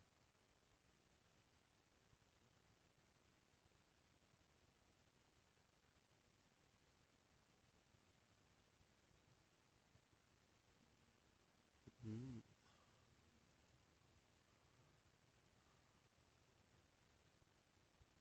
Oh, you're already getting the brighter version? Oh, alright, so we'll make that one brighter. But I want to move this out of here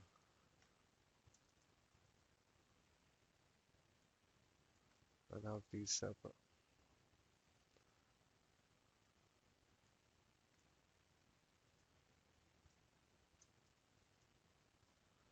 So I can change these times on here if I do this at 150.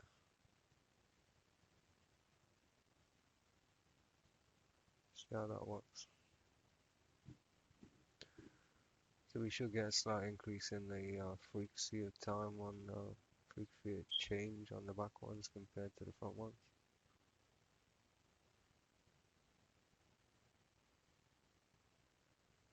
Yeah, starting to look worse now than it started. Although with different colors you can see the opacity better. So I don't know.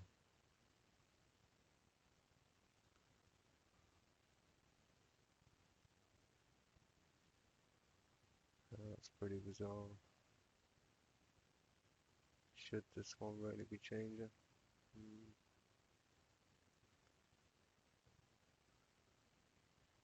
just a lot of flashing going on the screen.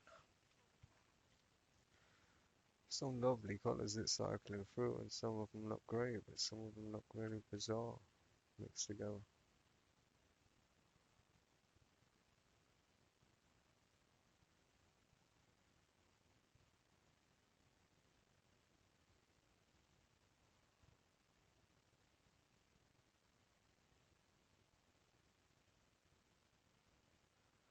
I think that's about as far as I can go with this. I know I've said that already, but we're getting 80 frames a second. We've got two clocks, all working on those three variables. It's pretty impressive stuff. Just taking those three numbers and drawing circles and text and changing the color, you know.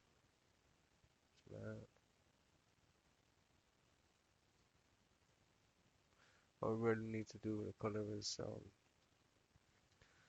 take a copy of the minute on a second and say old second, and then when we go through again, if old second is less than the new second, then change the color. Some sort of logic like that. I don't know. I like the kind of frequency it's doing at the moment.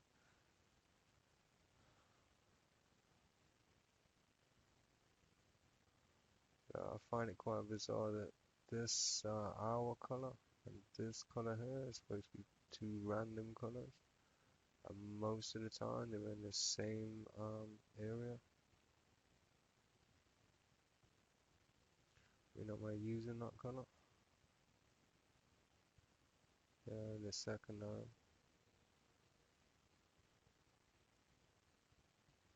yeah, the random should be changing every time.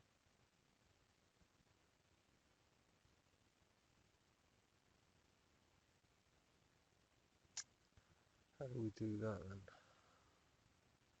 Random equals new random. Where is one?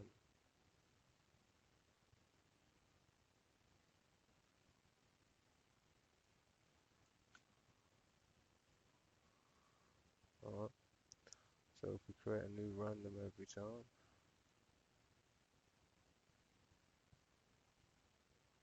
then that's it. Do it when we do the now, or do it after. Then we can put a seed in it. System nano time shop. So it should be a different random every time. Who knows? That's updating the random now, so we should get a different variation of colors.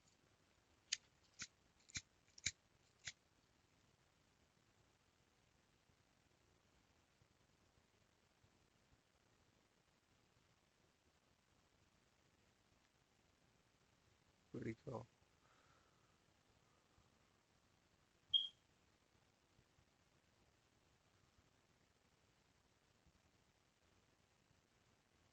Strange.